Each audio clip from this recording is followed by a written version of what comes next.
Hello and welcome to Leaders of Tomorrow, India's only daily television platform for small businesses. We bring you the right information to empower you, the SME entrepreneur. Tonight on the show, highlights of a panel discussion that we did in Pune, talking about the city's explosive growth story, talking about what entrepreneurs who are based there should possibly keep in mind when it comes to expansion, access to funds, as well as tapping into good quality labor. Listen.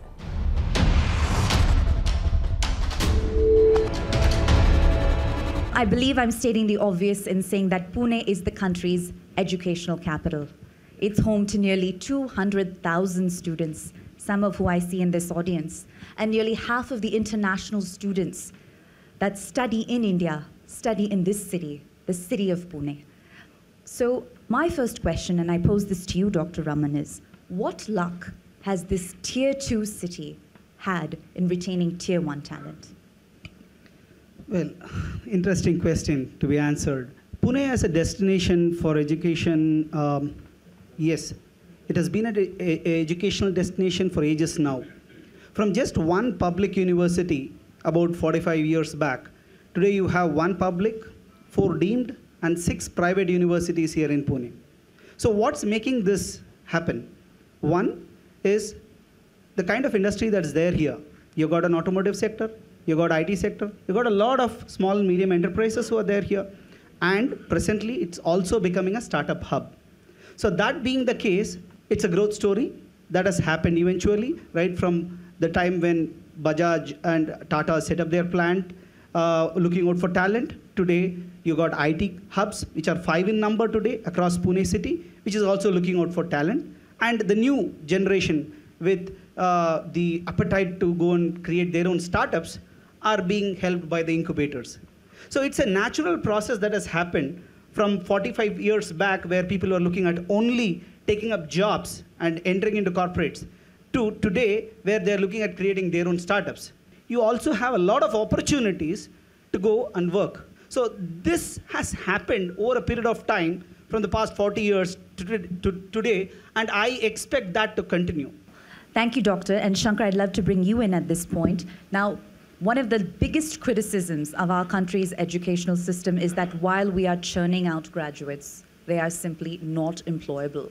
What do you make of that? It's truth that India's education system is not able to produce as many qualified and polished graduates and postgraduates as we need. The country needs in huge numbers, and so we naturally lack an infrastructure that can produce as many. However, I think we, as you know, if I can talk about as an employer, I would say that we have accepted that fact, and we spend a good amount of resources to polish the students when they join the company. I would request that all companies, however small they are, you have to look at these new graduates who join you as talent.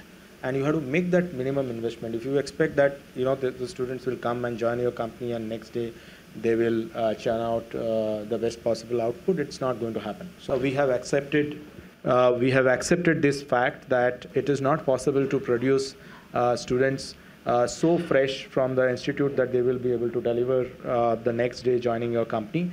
And my question to you, Gireendra, is, as a result of this intersection, are there now more opportunities for new entrants in academia? Mm-hmm. And it's no longer a space that's dominated by the traditional players? No, absolutely. So one of the points I wanted to make while I was listening to this is, today everybody knows that we are not even aware today what kind of jobs will be available or will be there in the market 4 years from now. How can you expect engineering college to prepare, or any college to prepare students, when you don't know what kind of jobs are going to be there after 4 years? And that rate of change is only going faster and faster.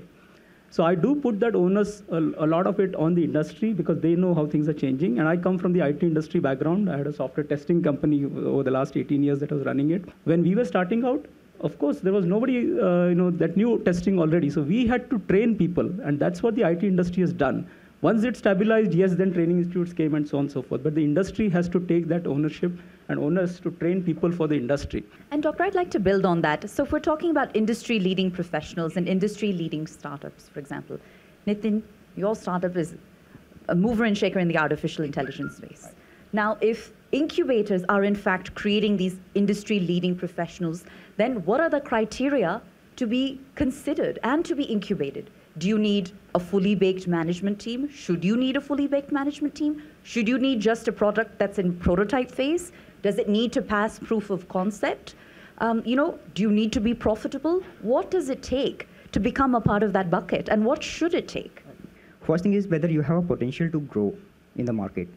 How big is the market? And then you have the right team, you have the right talent behind it to be able to take your company to the next level when it's required, if it grows fast. So from that perspective, what I see here is, let's just step back. So like what we were discussing about the education, so I have just two comments there. Please. So what I see here is like there might be a lot of students here. So when I go for hiring someone or someone comes for interview, there are two main things that I look for. I do look for the skills. I look for the basics. Like when I'm talking from the perspective of the IT. So I look for the strong basics, like fundamentals of your, in computer science, for example, if you're in IT. Then second thing what I look for is how passionate are you to actually create something new? Because I know what I'm making now may not be something that will be useful in 6 months down the line. So at that time, I have turned fast. So whether you will be ready to, whether you're passionate enough to change or to learn something new. Just to play devil's advocate for a moment, I think many entrepreneurs in the room would argue that we do have a solid idea, and we do have the ambition and the passion and the ability to change with the times and adjust our business model, but we need to be heard. So we need that first person who's willing to, take a risk and bet on us and bet on our idea. So my question, and I'll pose this to you, Mandar, is what are the resources in Pune that really represent the SME's voice? Whose doors can they knock on? What resources are available at their disposal?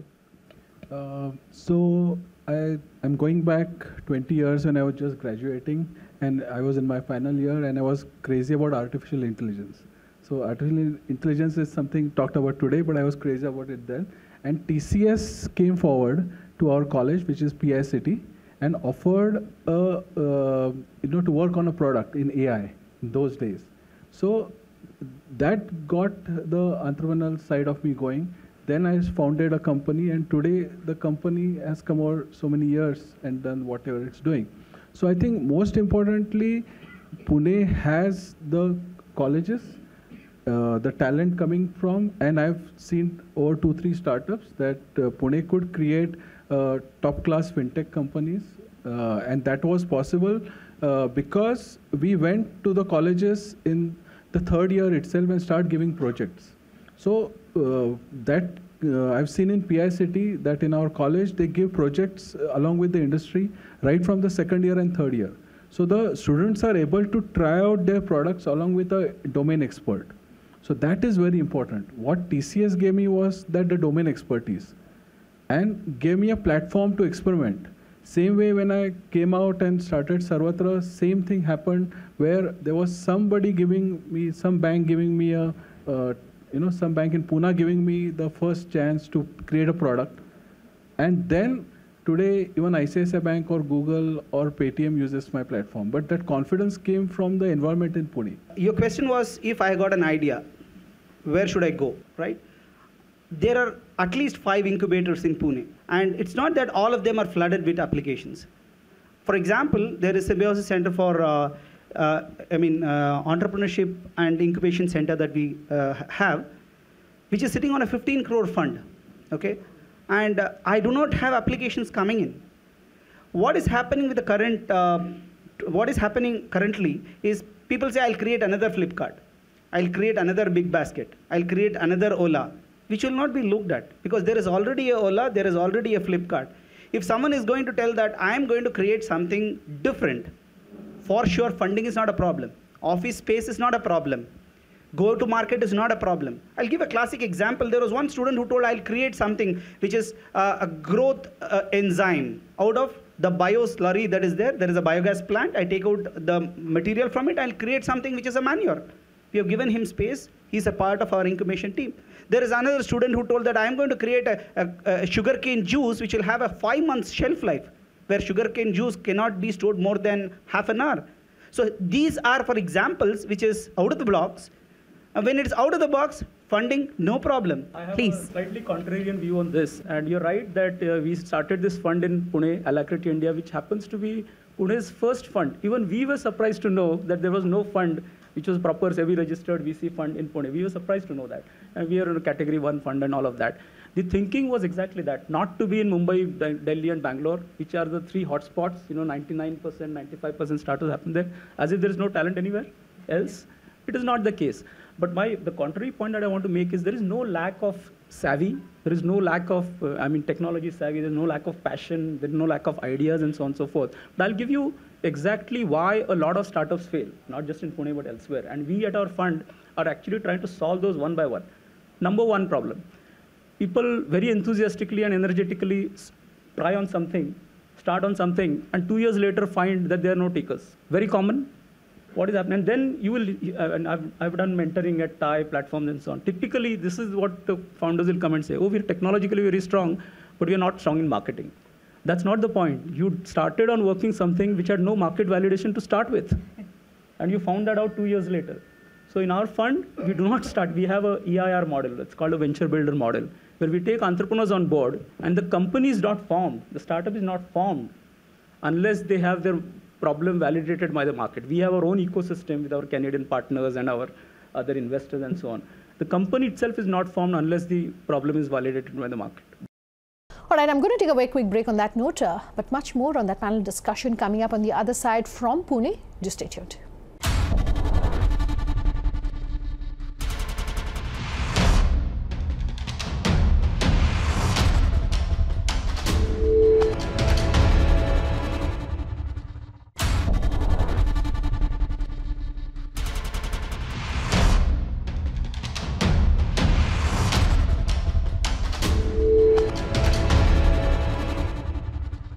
Welcome back. You're with us here on Leaders of Tomorrow, and tonight bringing you highlights of a panel discussion we did in Pune, meeting face-to-face with entrepreneurs to get a pulse of the city and talking about the explosive growth story that Pune has seen in past years.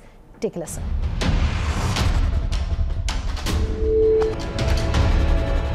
As an outsider looking in, what are the unique characteristics of the Pune tech ecosystem? So such diversification is fairly hard to find. Yes. So see, one is that because of the academia, we have a lot of good talent, right? Not only in tech, but other streams as well.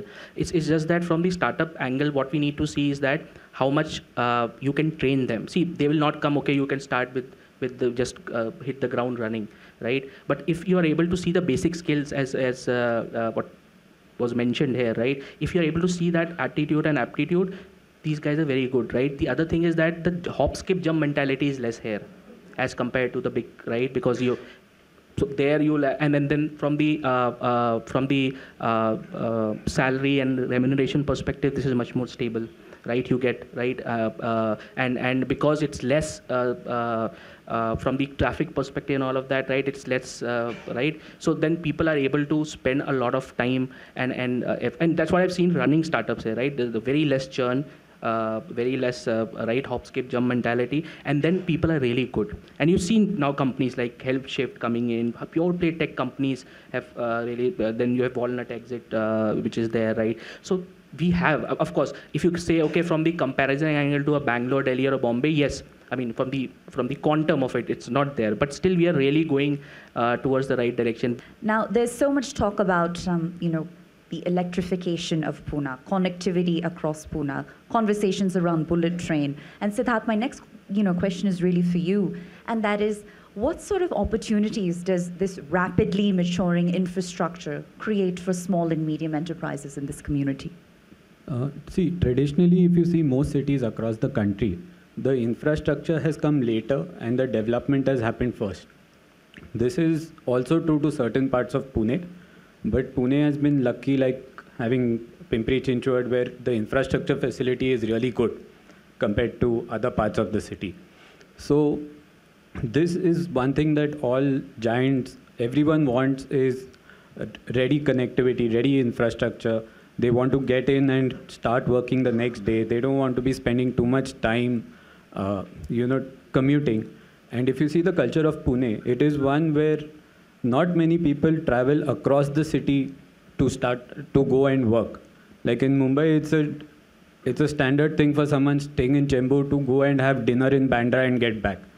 In Pune, not many people are going to travel 17, 18 kilometers for a meal and back, unless it's a special occasion. I think most of y'all will agree with me on that.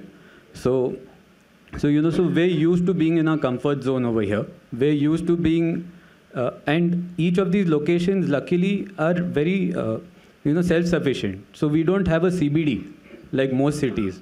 We have business running all over the city. If you go to Kharadi, there is residential, there is commercial. You come to Koregaon Park, there is eateries and there is residential. You come to the heart of the city, there's business running, but there's residential as well. So every part of the city is self-sufficient by itself. The way the IT sector has developed over the years, I would say that for an unorganized sector like construction, to deliver this quantum of space is something that is almost close to magical. So this is something which is always undermined. But if there are so many IT professionals working in the city today and there's so much IT space work over here, it's all because someone has delivered those promises that they've made. And this is something which is phenomenal, because the number of players who play this game and who have the capacity to deliver this 2 lakh square feet, 5 lakh square feet, 1 million square feet are very minimal. So it's the top developers who have taken this upon themselves, and they've come up with these kind of infrastructure to support a growth of an industry which otherwise would have looked somewhere else for its home. All phenomenal points and all fair points. And, I can't help but notice that so many of the larger players, MNCs, have decided to set up significant development centers here. And, Shankar, my next question is to you. If the larger tech MNCs decide to establish a presence in Pune as they have, does that pose an opportunity for the smaller tech-based, micro, small, and medium enterprises, or is it a threat? This is absolutely an opportunity, because these larger MNCs, if they will bring technology, people will join these companies, they will learn. And I think we have one example here with, he has got his first exposure in AI with TCS, and now he has become an entrepreneur himself. So large companies coming in is absolutely a good thing. But it comes with a counter side. As large players come in, real estate prices will go up. The city will become a little more difficult for the entry-level startups. So this to this extent, there would be some risk.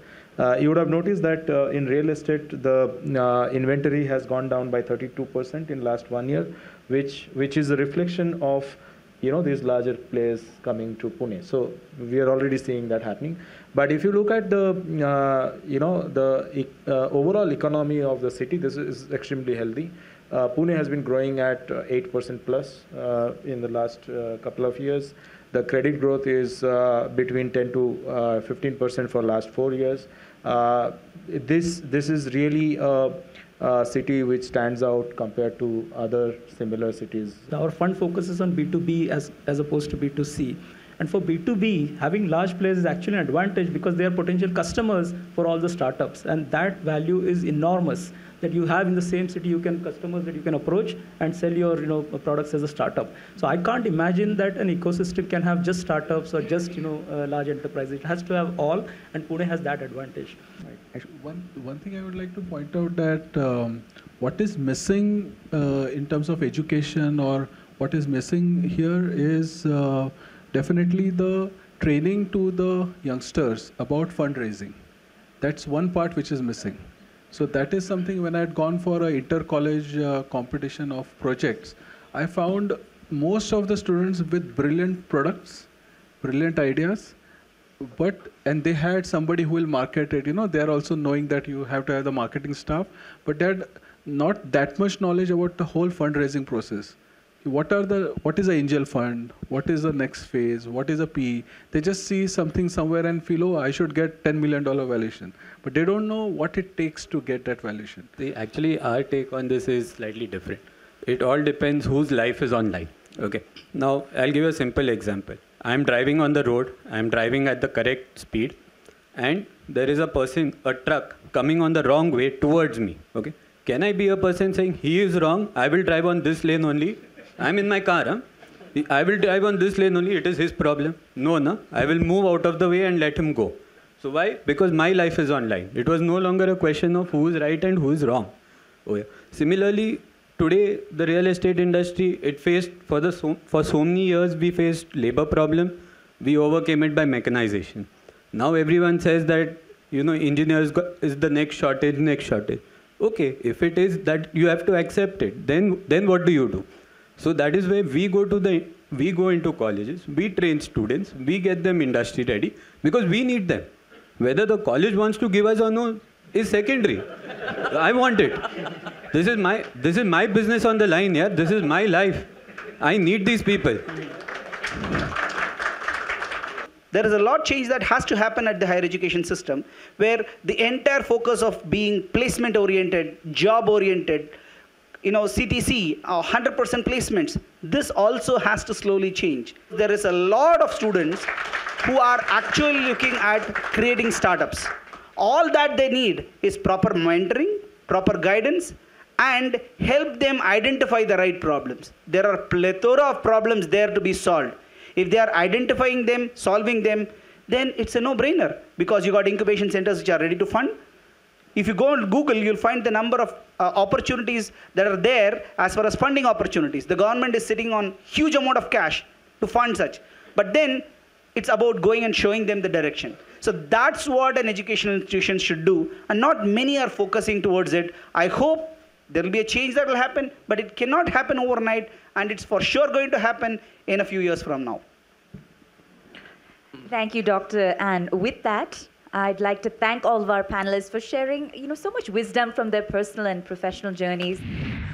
All right, that's our show tonight. If you have any feedback for us, do get in touch. leadersoftomorrowtimesgroup.com is our email ID. Get in touch with us on Twitter. I'm at Sunanda_J or LOT_ET now, which is our official Twitter handle. We are also at Leaders of Tomorrow and ET now on Facebook. Thanks for watching. Have a good night. As per the new tri-tariff order, you now have the power to choose and pay only for the channels you love. To keep watching Leaders of Tomorrow on ET Now, call your cable or DTH operator and get the Times movies and news pack now. Complete your TV viewing experience with the best of Hollywood entertainment and news. Get the Times movies and news pack at just 13 rupees. Ask your cable or DTH provider now.